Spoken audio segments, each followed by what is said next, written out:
Assalamualaikum warahmatullahi wabarakatuh. Selamat pagi anak-anak, bertemu lagi dengan Pak Ilyas. Mudah-mudahan kondisi kita tetap sehat, makin semangat belajarnya ya. Kita berdoa mudah-mudahan pandemi corona ini segera selesai. Paling enggak semester 2 nanti kita berharap kita sudah bisa sekolah normal lagi. Amin amin ya rabbal alamin. Sebelum kita lanjut, kita berdoa dulu sebentar. Mudah-mudahan belajar kita hari ini dikasih kemudahan, kasih kelancaran. Al-Fatihah.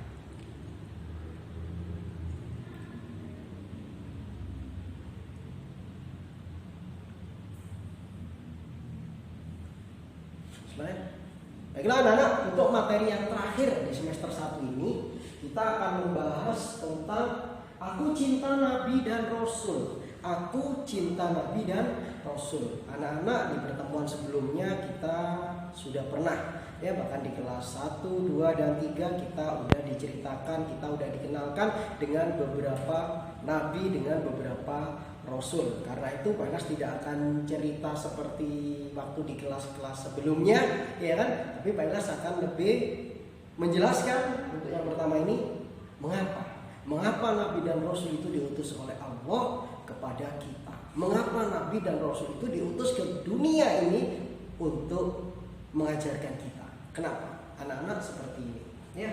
Tujuan utama diutusnya para nabi dan rasul itu adalah untuk mengajak atau mengingatkan kepada semua manusia termasuk kita untuk menyembah Allah. Jadi tujuan utama para nabi dan rasul itu diutus oleh Allah itu adalah untuk mengingatkan kita, mengajak kita untuk menyembah Allah. Karena disadari atau tidak mau kita semua yakin bahwa Allah lah yang menciptakan kita.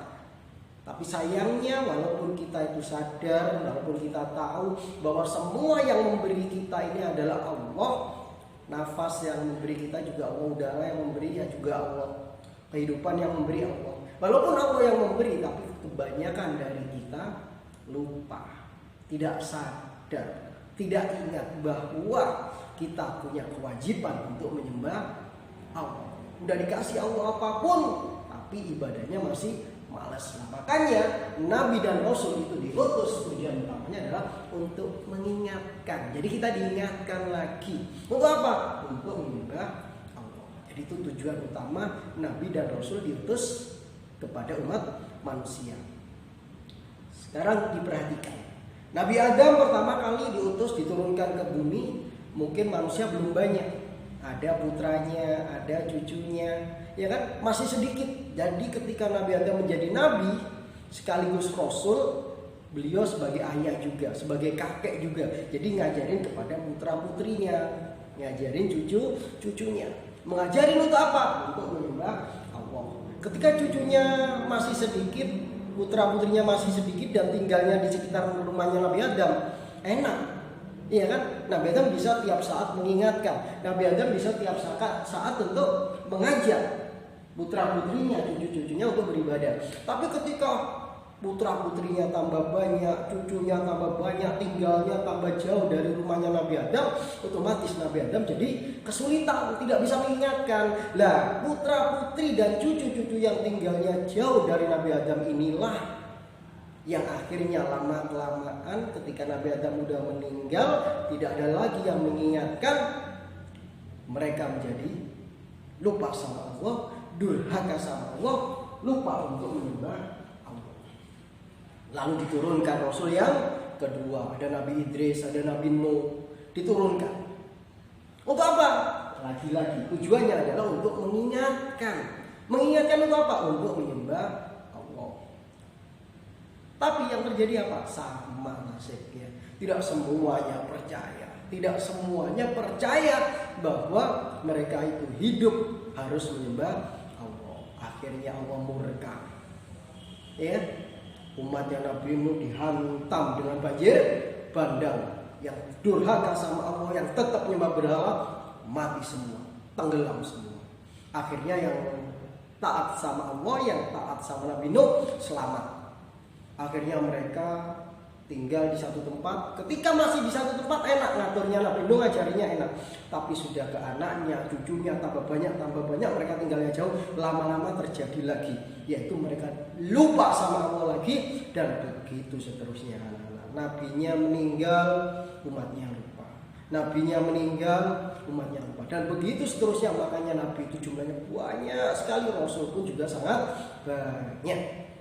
Ya, di dalam Al-Quran sampai ada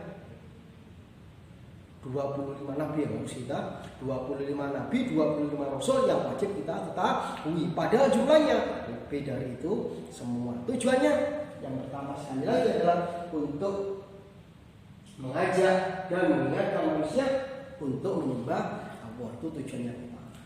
Selanjutnya, nabi dan rasul juga punya tugas lagi. Rasul juga mengajak manusia untuk berbuat baik atau berakhlak mulia. Jadi sekali lagi tujuan Nabi dan Rasul diutus itu intinya ada dua. Yang pertama mengajari manusia untuk berhubungan dengan Allah. Yang kedua mengajari manusia bagaimana cara berhubungan dengan sesama manusia. Jadi agama itu mengajarkan untuk baik dengan Allah juga baik dengan sesama manusia. Makanya kalau ada orang itu sama Allah baik, sholatnya baik, zakatnya baik, ibadahnya baik, tapi sama tetangganya nggak rukun, sama temannya nggak rukun, itu berarti kurang benar.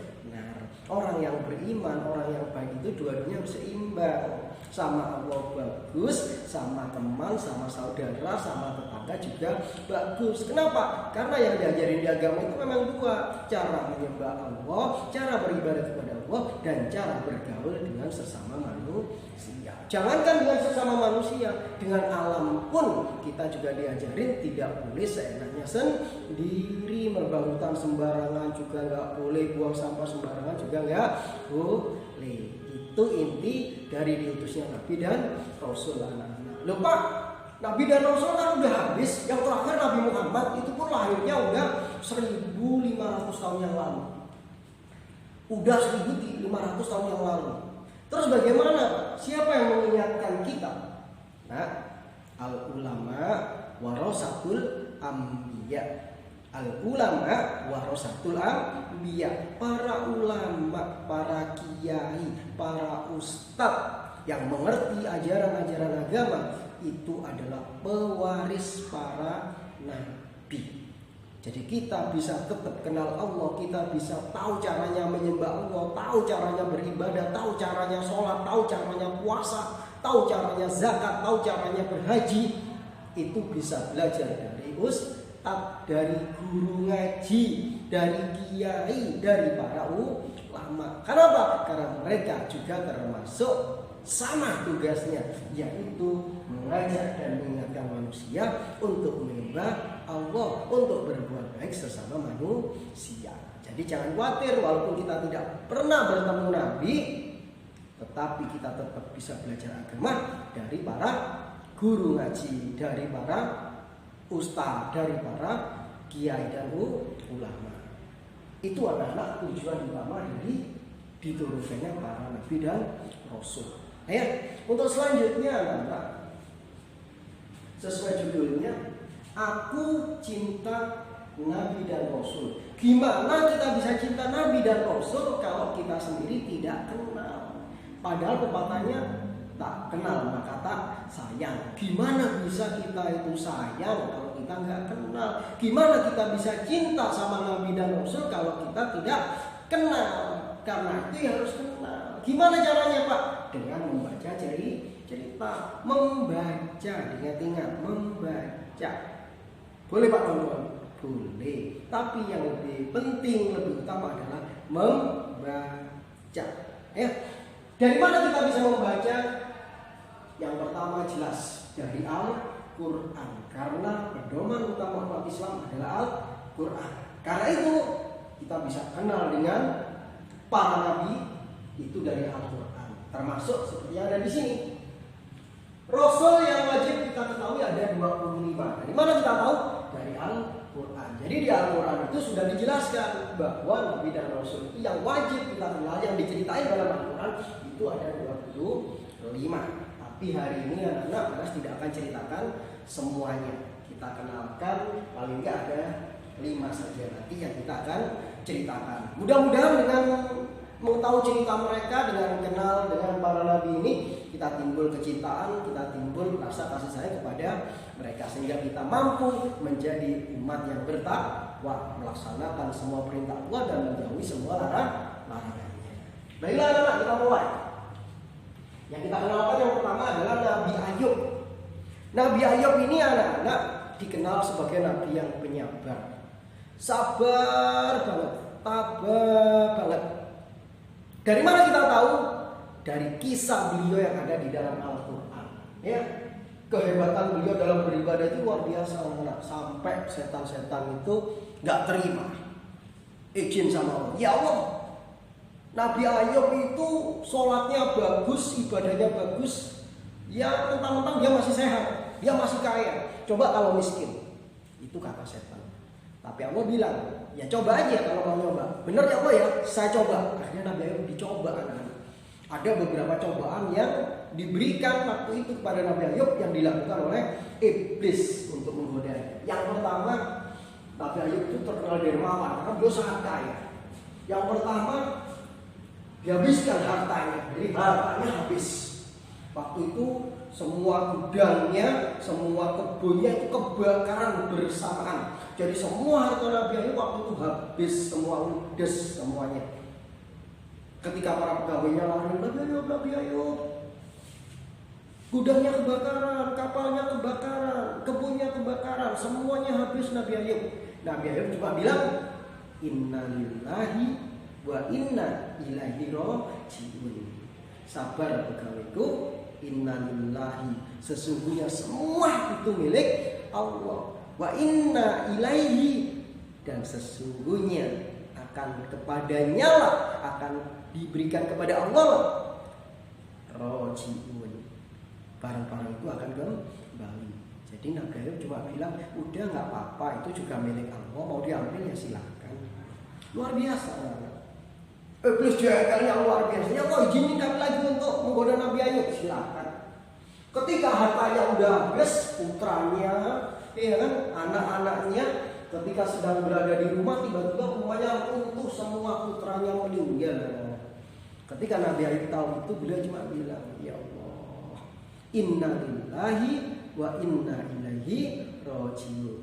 Ya Allah, semua milikmu, semua akan kembali kepadamu. Nabi Ayub tetap tabah, sholatnya tetap rajin, ibadahnya tetap rajin. Iblis masih belum nyerah. Oh, itu hartanya sudah habis, kuat memang, anaknya meninggal kuat, tapi badannya sehat. Coba kalau badannya sakit, dicoba, ini dikasih sakit karena Nabi Ayub dikasih sakit kulit, jadi seluruh kulitnya itu metu semua, keluar darah, keluar nama, bau sekali, ya kan, sakitnya luar biasa dan baunya luar biasa sehingga orang-orang di sekitarnya itu nggak suka. Sampai akhirnya Nabi Ayub itu diusir dari kampung, dari desanya, akhirnya tinggal di tengah hutan. Apakah Nabi Ayub berubah? Tidak. Nabi Ayub tetap beribadah, tetap sholat dengan sabar. Ya kan, waktu itu ditemani oleh istrinya yang namanya Rahmah. Istrinya yang bernama Rahmah ini luar biasa, sabar banget. Ya, akhirnya setan belum nyerah juga. Ya kan, istrinya yang digoda, diberi ketidaksabaran sehingga Rahmah waktu itu akhirnya tidak sabar dan meninggalkan Nabi Ayub kalau dalam cerita itu. Ya, jadi sekali lagi anak-anak, Nabi Ayub ini nabi yang luar biasa. Walaupun hartanya habis, putranya meninggal, diberi sakit kulit yang sangat parah, ya, dan istrinya pun juga meninggalkannya, tapi beliau tetap bersabar, beliau tetap tabah atas semua cobaan dari Allah. Beliau cuma bilang, Inna lillahi wa inna ilaihi raji'un. Jadi beliau cuma bilang semua milik Allah dan pasti akan kembali kepada Allah. Ya, mudah-mudahan kita bisa meneladani beliau, ya, sabar, ya, tabah, ya. Yang kedua adalah Nabi Musa. Nabi Musa ini yang kita kenal adalah hidup pada masa Raja Fir'aun, raja yang terkenal sangat kejam dan mengaku sebagai Tuhan. Ya. Nabi Musa ini kecilnya pada saat Raja Fir'aun itu kan kalau ada bayi laki-laki itu harus dibunuh anak. Nabi Musa ini beruntung atas petunjuk Allah. Nabi Musa ini dibuang ke sungai Nil, dibuang ke sungai dan akhirnya ditemukan oleh istri Raja Fir'aun dan akhirnya diangkat sebagai putra dari Fir'aun. Coba bayangin, seorang nabi tapi ayah angkatnya adalah raja yang ngaku Tuhan, musuh utamanya. Ini yang bisa kita ketahui dari Nabi Musa. Ya, Nabi Musa ini menerima kitab Taurat, salah satu kitab Allah dari 4 kitab Allah itu ya, dari kitab Zabur, Taurat, Injil, Al-Quran. Nah, Nabi Musa ini yang menerima kitab Taurat. Nah, yang perlu kita ketahui lagi dari Nabi Musa ini adalah mukjizatnya. Ya, beliau dikasih Allah mukjizat, kelebihan berupa tongkat. Tongkat ini bisa berubah jadi ular ketika melawan penyihirnya Fir'aun, juga bisa ngerubah yang namanya lautan, itu dipukul itu lautannya terbelah. Ya kan, ketika Nabi Musa udah nyebrang dipukul lagi, lautannya menutup lagi dan akhirnya menenggelamkan Raja Fir'aun dan tentara. Yang lebih jelas nanti dibaca sendiri di buku ya, karena tidak dilangsung semua di sini, itu sekilas saja. Selanjutnya Nabi Harun. Nabi Harun ini adalah ya, biar kalian tahu, Nabi Musa itu ketika kecil itu sebenarnya sudah kelihatan tanda-tanda kenabiannya. Makanya Fir'aun curiga. Ya, ketika lagi digendong oleh Fir'aun, ya kan putra angkatnya kan. Nah, digendong oleh Fir'aun, itu jenggotnya Fir'aun itu ditarik anak-anak sampai kesakitan. Wah, akhirnya Nabi Musa dilempar waktu itu anak-anak. Ini masih kecil, sudah seperti ini, paling ini yang diramalkan akan mengalahkan saya. Gitu Fir'aun marah-marah. Tapi akhirnya sama istrinya, coba, dia lu masih anak kecil, coba kita kasih. Waktu itu dikasih makanan anak-anak, dikasih makanan roti gitu ya. Terus satunya lagi dikasih lempengan besi, besi ya, besi yang dibakar. Besinya dibakar menyala merah. Nabi Musa waktu itu masih merangkak belum bisa jalan. Ternyata yang dipilih itu bukan makanannya, yang dipilih adalah besinya. Nah, dimakan. Makanya waktu itu, sejak saat itu Nabi Musa itu punya kekurangan, bicaranya itu susah karena lidahnya pernah terbakar. Nah, karena itulah pada saat Nabi Musa diangkat menjadi rasul dan berdakwah kepada Fir'aun, Nabi Musa memohon kepada Allah, ya Allah, angkat juga saudaraku Harun untuk membantuku berdakwah karena dia pandai berbicara dan berdebat. Jadi Harun itu, Nabi Harun itu yang ada di situ itu adalah masih saudara Nabi Musa. Memang membantu tugasnya, membantu Nabi Musa berdakwah. Yang pegang mukjizat Nabi Musa, yang berdakwah bagian bicara itu adalah Nabi Harun. Itu sekilas tentang Nabi Harun, nggak banyak yang bisa banyak ceritakan, nanti dibaca sendiri ya. Selanjutnya nomor 4 itu adalah Nabi Zulkifli. Nabi Zulkifli ini anak-anak nama aslinya itu Basar. Nama aslinya adalah Basar ya. Disebut Zulkifli itu karena apa? Karena waktu itu Nabi Ilyasa itu kan jadi raja. Itu pernah membuat sayembara. Barang siapa yang mampu berpuasa pada siang hari dan beribadah tidak tidur pada malam hari, boleh menggantikan saya sebagai raja. Jadi sayembaranya, barang siapa yang mampu berpuasa pada siang hari dan tidak tidur untuk beribadah pada malam hari akan menggantikan saya menjadi seorang raja. Nah, waktu itu yang mampu anak itu hanya Basar. Makanya namanya disebut Zulkifli, yaitu yang mempunyai kemampuan. Apa kemampuannya? Mampu berpuasa pada siang hari dan beribadah pada malam hari. Ya, itu sekilas tentang Nabi Zulkifli. Nah, yang kita kenalkan lagi adalah yang terakhir adalah Nabi Muhammad SAW. Ini Nabi kita, nabinya umat Islam, nabinya umat seluruh di dunia, sebagai khotamul anbiya, khotamul mursalin, yaitu sebagai nabi penutup para nabi, sebagai nabi penutup para rasul. Jadi Nabi Muhammad ini adalah nabi yang terakhir. Ya, banyak cerita tentang Nabi Muhammad ya, dibandingkan nabi-nabi yang lain jelas karena Al-Qur'an itu diturunkan kepada Nabi Muhammad, maka ceritanya lebih banyak tentang Nabi Muhammad. Tapi bahas nggak akan cerita banyak. Jelas cerita sedikit saja. Anak-anak ketika mau meninggal, Nabi Muhammad itu berdoa sama Allah. Ya Allah, timpakanlah semua rasa sakit ketika meninggal itu kepada saya. Jangan ditimpakan kepada umat saya. Dari situ kita tahu Nabi Muhammad itu sayang banget sama kita umatnya. Makanya sayang sekali kalau kita sebagai umat kesayangannya kita tidak sayang sama beliau. Beliau terkenal sayang banget sama kita. Jadi ketika rasa sakitnya meninggal, yang diceritakan bahwa sakitnya itu seperti ditebas-tebas oleh pedang sakitnya itu, Nabi Muhammad langsung berdoa, ya Allah, tolong timpakan rasa sakitnya umat saya ketika meninggal itu kepada saya, biar mereka tidak kesakitan. Padahal kita nggak kenal sama beliau, tapi beliau sudah berani berdoa seperti itu. Sayangnya luar biasa kepada kita. Karena itu kita harus juga sayang sama Nabi Muhammad. Gimana cara kita mengungkapkan sayang kepada Nabi Muhammad? Jelas, menjalankan semua perintah Allah dan menjauh semua larangannya. Itu yang pertama. Tapi untuk memupuk rasa cinta itu, anak-anak, perbanyaklah membaca sholawat. Apa Pak sholawat itu? Sholawat itu doa keselamatan untuk Nabi Muhammad. Ya. Pak, kenapa kita harus membaca sholawat? Nah, innallaha wa malaikatahu yusholluna 'alan nabi. Innallaha, sesungguhnya Allah, wa malaikatahu, dan malaikat-malaikat Allah, yusholluna 'alan nabi, mereka semua membaca sholawat atas Nabi.